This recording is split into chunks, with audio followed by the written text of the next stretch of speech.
Welcome to Suman TV. నేను మీ నవీన్.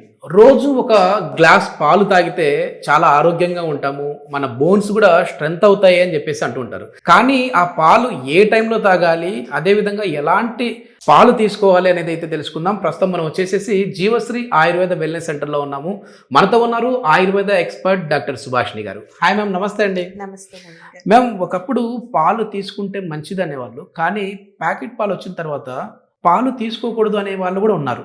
ఇదంతా కూడా చాలా కాంట్రవర్షియల్గా నడుస్తూ ఉంటుంది. కానీ మనం ఏంటంటే ఒక ఆయుర్వేదం ప్రకారం మాట్లాడదాం. అసలు మన బాడీలో మీరు అన్నట్లుగా ప్రీవియస్ వీడియోస్లో చెప్తా ఉంటారు వాత పిత్త కఫాలు అని చెప్పేసి అంటూ ఉంటారు. సో ఇది మనం పాలు ఏ టైంలో తీసుకోవాలి, ఈ పాలు ఎక్కువైతే ఏంటి ప్రాబ్లం, తక్కువైతే ఏంటి ప్రాబ్లం, పాలు బాగా తాగుతా ఉన్నాం ఆయన బోన్ స్ట్రెంత్ లేదంటుంటారు చాలామంది. నవీన్ గారు, నేను సింపుల్ టర్మ్స్లో మాట్లాడతాము. మిల్క్, పాలు అనేది చాలా బలం ఇచ్చేది ఇంపార్టెంట్ పదార్థం మన డే టు డే లైఫ్లో. బ్యాలెన్స్ డైట్ అంటాం కదా.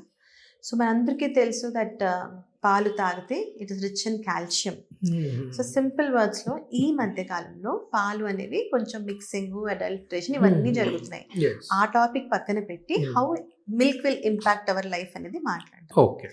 సో ఆయుర్వేదం పరంగా పాలు అనేవి గురు, మధుర, స్నిగ్ధ అని కొన్ని లక్షణాలు ఉంటాయి. అంటే పాలు తీసుకుంటే అది మన బాడీలోని కఫ పదార్థాన్ని ఇంప్రూవ్ చేస్తుంది. Like promotes good health and nourishment ఇస్తుంది, స్కిన్ గ్లో అవుతుంది, బోన్స్ హెల్దీ చేస్తుంది. ఇవన్నీ మంచి కఫ లక్షణాలు. కానీ మీరు ఆలోచించండి, కడుపు నిండా అన్నం తినేసి అప్పుడు ఒక గ్లాస్ నిండా పాలు తాగేమనుకోండి, ఇక్కడ అది హీరో విలన్ లా పనిచేస్తుంది.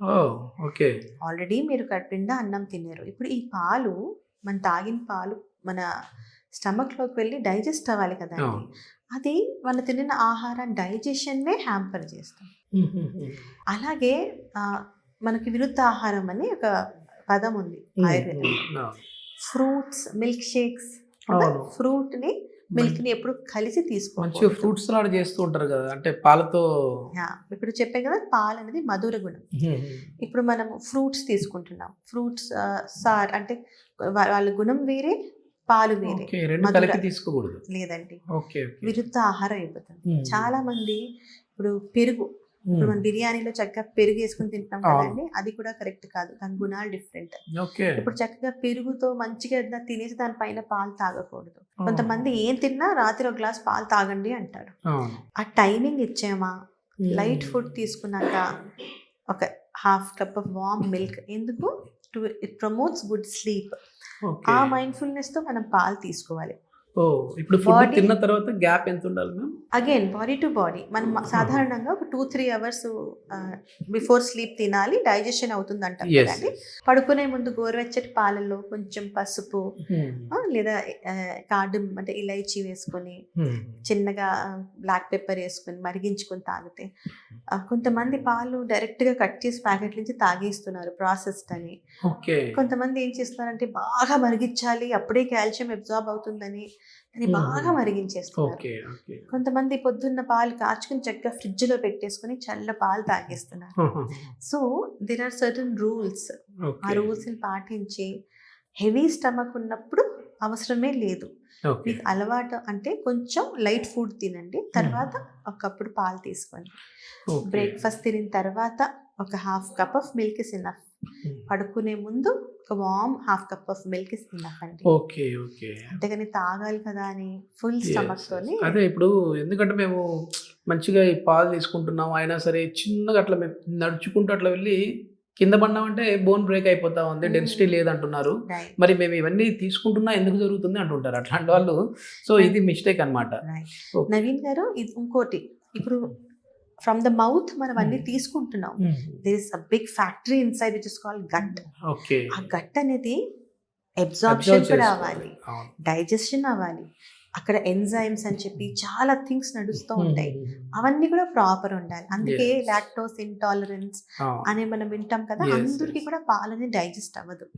సో కరెక్ట్గా సింపుల్ టర్మ్స్లోని కడుపు నిండా అన్నం తినేసి పాలు తాగడము, విరుద్ధ ఆహారం, కర్డ్, ఇది ఫిష్ తో మిల్క్, ఇవన్నీ వినుంటారు కదా. పొద్దున్న చక్కగా ఒక కప్పు పాలు, రాత్రి పడుకునే ముందు గోరువెచ్చటి పాలు తీసుకుంటే సరిపోతుంది.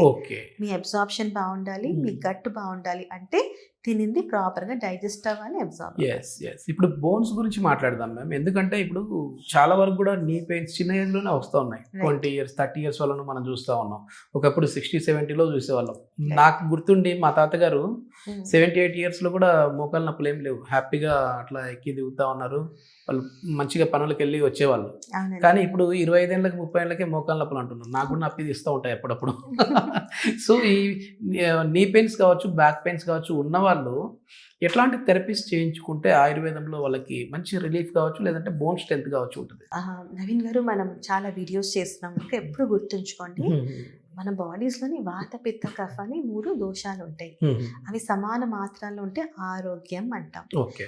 ఎనీ శూలం ఇన్ ద బాడీ అంటే any pain in the bodies because of వాతం ఎక్కువ పెరిగింది అనుకోండి, అగ్రివేట్ అవుతే మనకి పెయిన్స్ వస్తాయి. ఓకే. సో దాన్ని శమనం చేయడం కోసం మనం ఏం చేస్తామంటే తైలాభ్యంగం చేస్తాం. ఓకే. సో మోకాళ్ళు అంటున్నారు కదండి, ఇప్పుడు ఇందాక ముందు మనం మాట్లాడాం, ఆహార బ్యాలెన్స్ డయట్ తీసుకున్నాము, అది ప్రాపర్గా అబ్జార్బ్ అవుతున్నది, మనకు కావాల్సిన కాల్షియం ఆహారంలో కూడా రాగి జావ, పాలే కాకుండా రాగి జావ, కొన్ని వెజిటబుల్స్ ఉన్నాయి కదండి, అవన్నీ మనం తీసుకోవచ్చు. అవి ప్రాపర్గా అబ్జార్బ్ అయ్యాయి అనుకోండి, మనకి బోన్స్ ప్రాబ్లమే ఉండదు. మోకాళ్ళ నొప్పులు ఏం ప్రొసీజర్స్ అని అడిగారు. సో మోకాళ్ళని మనం జాను అంటాం. ఓకే. సో ఇందాక బస్తీ అని ఒక ట్రీట్మెంట్ చెప్పాను కదా అంటే, మినపప్పుని బాగా గ్రైండ్ చేసుకుని డోలా ప్రిపేర్ చేసుకుని పేషెంట్కి కాలుకి అభ్యంగం చేశాక చక్కగా 2 మోకాళ్ళకి ఇలా డోలా చేసి పెట్టి మళ్ళీ వాతజ్ఞ లేదా పీడాహార ఆయిల్స్ వేసి చక్కగా మనం మసాజెస్ అన్ని చేస్తాము. అవసరం పడితే ఇంటర్నల్ మెడిసిన్స్ ఇస్తాము. ఫస్ట్ గట్ వాళ్ళ అగ్ని ఎలా ఉంది వాళ్ళకి, ఎందుకంటే అంటే మనం తినిన ఫుడ్ ప్రాపర్గా డైజెస్ట్ అవుతాం, రోగాలు అనేవి రావట. అది డైజెస్ట్ అవ్వకపోతే యాజ్ పర్ ఆయుర్వేద ఆమదోషం అంటారు, అది ఫామ్ అయ్యి జాయింట్స్ ను అబ్స్ట్రక్ట్ చేసి ప్రాబ్లమ్స్ అనేవి క్రియేట్ చేస్తాయి. మొత్తానికి ఇట్లాంటి జాన్బస్తీ లాంటివి చేసుకుంటే నీ స్ట్రెంత్ అవుతుంది అంటారు. అస్థి పోషక ద్రవ్యాలు, ఔషధాలు తీసుకుంటూ ఇలాంటివి ట్రీట్మెంట్స్ తీసుకుంటే మొత్తానికి పాలు ఒకటి తాగుతూ ఉన్నాం కదా అని చెప్పేసి ఇంకా ఇట్లాంటి ట్రీట్మెంట్స్ ఏవి లేకుండా ఉండడం కూడా అది ఒక పెద్ద తప్పే అంటారు. ఒకవేళ సరే మ్యామ్, ఇప్పుడు చాలా మంది కూడా ఈ పాలు తాగాలన్నా అడల్టరేట్ మిల్క్ వస్తూ ఉన్నాయని చెప్పేసి కొన్ని న్యూస్ మనం వింటూ ఉంటాం. ఇది కాకుండా మనము మంచి కాల్షియం రిచ్ ఉన్న ఫుడ్ గురించి ఒకసారి మాట్లాడదాం. అంటే ఎట్లాంటి ఫుడ్ తీసుకుంటే బోన్ స్ట్రెంత్ అనేది బాగుంటుంది? నవీన్ గారు, there are many, I will name some. Starting from green leafy vegetables, palak, capsicum, paneer, nuts అంటాం కదండి, డ్రై ఫ్రూట్స్, ఫ్లాక్స్ సీడ్స్, నువ్వులు. స్పెషల్గా ఏదో అని కాకుండా మన కిచెన్లో మన డైలీ లివింగ్లో మనకి తెలిసినవి తీసుకున్నా మనకి చాలా హెల్ప్ఫుల్. మొత్తానికి మన లైఫ్ స్టైల్ అనేది కూడా మంచిగా హెల్తీ లైఫ్ స్టైల్ ఉంటే ఇట్లాంటివి ఏం రావు. సో ఏదైనా సరే మనము కనీసం నెలలో ఒకసారైనా ఇట్లాంటి పంచకర్మ లాంటి ట్రీట్మెంట్స్ తీసుకున్నా కూడా మన బాడీ అనేది స్ట్రెంగ్గా ఉంటుంది. ఈ అంటే బోన్స్ కావచ్చు, మజిల్స్ కావచ్చు.